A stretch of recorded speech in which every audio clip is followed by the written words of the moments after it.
Today in our information podcast, we're going to talk about stick handling with none other than Matt Corthius. Matt, you got to introduce yourself and talk a little bit about your past and your passion going forward.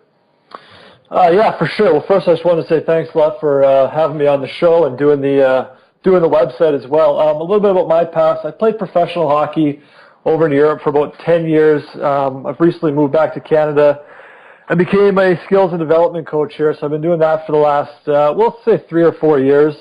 And I've just been really passionate about kind of getting the information out there and helping as many people as possible. Probably more people know me from the Hockey Pro Training social media than anything, but yeah, just kind of a little bit about myself. I was a centerman back in the day. I really liked that side of the game. I really got into the skills side just recently, just to, like I said, teach more people and get the message out there as much as I can.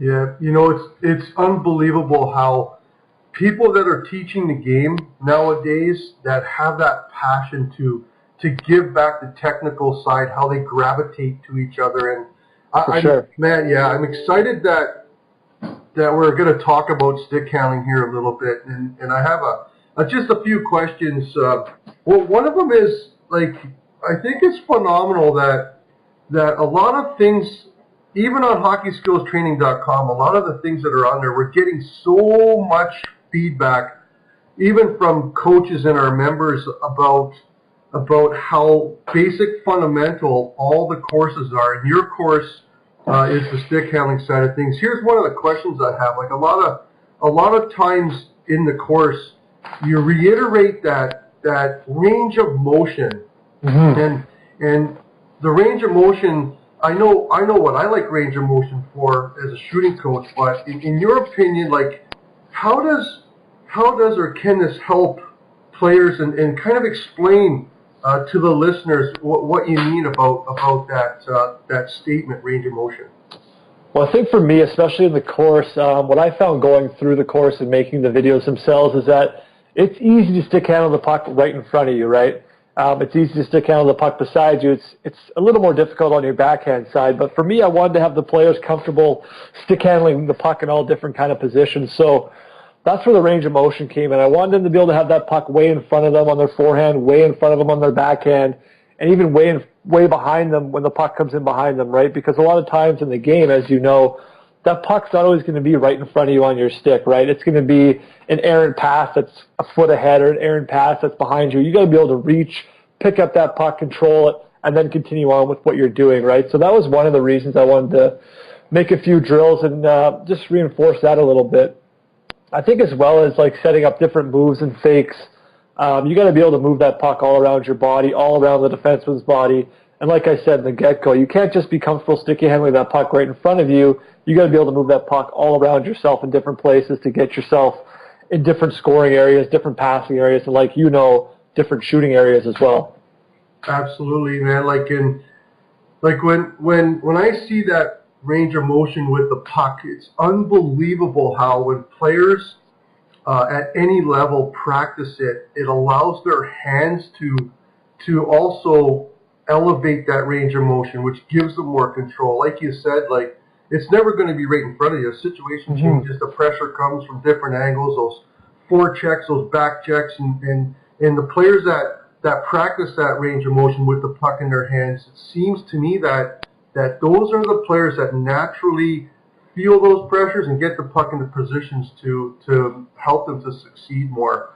And I mean, the other thing is, when they're practicing that range of motion, the other thing that you reiterate that's phenomenal. We had a comment from a buddy of mine who's a leading coach in Sweden in the national program, and he's like, he loves how he loves two things. He loves, number one, how we do these information podcasts so anybody out there can at least get some information. Secondly, he's like the head up versus the head down when they're doing that range of motion. So explain to the listeners why it's okay to look at the puck when they're in training situations, and also, this is kind of like a two-part question.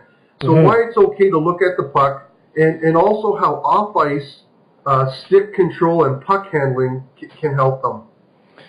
Well, I think it's funny the head up thing is because I'll post a lot of maybe higher level stick handling videos, not just from myself, but from other players and even younger minor hockey players. And the first thing someone will say is, look at his head's down. Try doing this with your head up, right? But to understand like a teaching progression, you're never going to be able to do a backhand toe drag with your head up right from the get-go, right? You got to take the steps to get to where you want to be. So you got to start at that basic head down, looking at the puck, getting the basic movement patterns down first. Especially come summertime, you don't always have access to ice. Ice is expensive. There's so many things you can do off ice. You can get some shooting tiles from Hockey Shot or wherever and just get out there and work on your hands. I think practice and repetition is the keys to getting better. And if you see the best players in the game, you can guarantee that they've worked on their hands for hours and hours and hours and hours on ice and off ice. And I also think that off ice, you can also have the ability to try different things, practice different things, put yourself outside of your comfort zone without worrying about messing up a drill in practice or having the coach yell at you and stuff like that. So just allows you to get creative, put more reps in, and just get after it and just improve your skills. Some of the things that players are doing nowadays is they're practicing and they're training more and more. Mm-hmm. And sometimes these players are even using different types of sticks. They have their on-ice stick, they have their off-ice stick. Like more specifically, mm-hmm. when I go to Europe, I mean, I see players are coming in with 3 sticks. They got one stick for on ice with a backup. Then they got one because they go off ice. It's kind of like a culture over there that they're training off ice, doing things with stuff. What's your thoughts on a stick that a player needs in a stick handling situation or a puck control situation? Does it make a difference with the blade curve, the stick height, the lie? I mean, for me, flex is important sometimes. Yeah. But as it pertains to puck control and stick control, what are your thoughts on that? It's funny you mentioned that because I just saw a clip the other day from my buddy Johnny from NSA Hockey down in Australia, and he was talking about having one stick length for off ice and one stick length for off ice, right? Because your skates are off, you're obviously a little bit shorter, so you just want to have that better feel. But for me, I think I don't have like a set stick length that I normally go to. I think being comfortable is the most important thing, and not only being comfortable on the ice with your hands, but being comfortable in your head and being confident that you just feel your best with that hand-stick puck connection. You know what I mean? I think a lot of people can get hung up on where should I cut it? Is it my nose? Is it my chin? I think between your nose and your chin is probably a good place to start. But for me, and I'm sure it's the same for you, that I would go back and forth between a little half an inch longer, half an inch shorter, bigger knob, smaller knob, this lie, that lie. Because for me, it's all about feeling comfortable with the stick that's in my hands, right? It's not about what you do or what Lucas does or what Gretzky does. It's about what's comfortable for you. And I think that's what I try to get players to focus on. And obviously, there's a place where it should be. And if you can see the kid struggling, you can make the stick shorter, recommend it being a little bit longer. But I just think having that feel for me was always the most important thing. And if that feel was off, I'd have to change something. I'd have to make it longer. I'd have to make it shorter. And as a player, you just know, right? You know if you got that feel where you want it to be. So I think just focusing on being comfortable and being confident. Because if you're not confident with the puck and how you feel, the rest of it doesn't even matter. Yeah, that's awesome, man. Because I'm always encouraging players to try new things all the time. You know, like get a different feel. You might think you have a comfort level, but then you can try something different, and you're like, wow, this works for me. Whether it's a height change or like you said, that top hand, that grip hand up there. If you have a slippery end of your stick, and then all of a sudden you just change the tape, it feels so much better. And that feel word is critical. I've played with guys who are changing their situation every period, you know, just because, for one, it's just in their head, right? And they just want to get that thing set on their hand, in their head, so they feel comfortable handling the puck. And I know for me, if I have one specific knob set up that feels good, I'm just going to play better. I'm going to play better. I know I am. I know I'm going to feel better. And like they say, look good, feel good, play good, right? So you can't tell a guy who sticks super short not to have a super short stick if it works for him. I think there's not one size fits all when it comes to that conversation, especially for me. But that's just my opinion. Yeah, no. I mean, those opinions are what the listeners and everyone at hockeyskillstraining.com needs to hear so that they can decide for themselves. Like, I mean, there's I agree, 100%. Try different things out. That's my advice. Try different things out, like you said. Put white tape, put black tape. Like if I would score a goal at the game, I'd keep my stick the same. If I didn't, I'd switch it up. I'd try something different. If I played well, I kept it the same. If I didn't, try something different. If you're just doing the same thing over and over again and it's not working, then I think you're selling yourself short. So just try different things. Experiment. Yeah, and the bottom line is, and how you reiterate it, is by trying those different things, getting that good feeling elevates the confidence. And For sure. when you elevate your confidence in today's game, I mean, you're gonna take those necessary chances to help your team or yourself do better. And that's Absolutely. awesome, man. So you got to check this out. And this is something like I've been in development for many years, and I've worked all over the world, like teaching shooting and scoring at all levels. And one of the things that I've had the opportunity to do is I get to read a lot of scouting reports on players, and I get to kind of like consult with coaches and these scouts that are coming up with information on certain players they're watching or looking at, or even a minor hockey player who's been playing for 2 or 3 years. A coach kind of thinks they get this read on how this player is going to turn out, and it's all projected, based on the player's choices and stuff like that. It seems like in talking to these people that are kind of influential or can make decisions on who's picking a player, that they find it easy, or it's easy for them to identify players who kind of like overhandle the puck. Like I know rhythm is becoming very important because of the elevating speed of the game, where like someone will say, "Holy crap, that guy's chopping the puck in half. His hands are going so faster than his feet." Blah blah blah, stuff like that. What would or I mean, rhythmic to me is complete control and protection, just like we touched on a couple of minutes ago. What would your message be, or suggestion be to the listeners and the people of hockeyskillstraining.com to help them work on either that rhythm or that puck control where they're not overly overhandling the puck? I think it's simple. I think the advice is just to keep it simple and just don't overhandle the puck if you don't have to, right? Because every time you're going to handle the puck, you're going to put yourself in a position to lose the puck. And if you're just pushing that puck ahead while you're skating, maintaining your speed, you're going to have less chance of losing the puck. I've played with a lot of great players who were great stick handlers. They were great practice players, but you put them in the game, they're still trying to stick handle the puck and move their feet at the same speed they were in practice. And that's not always necessary if no one's coming at you, or you're not in traffic, or you're not being pressured.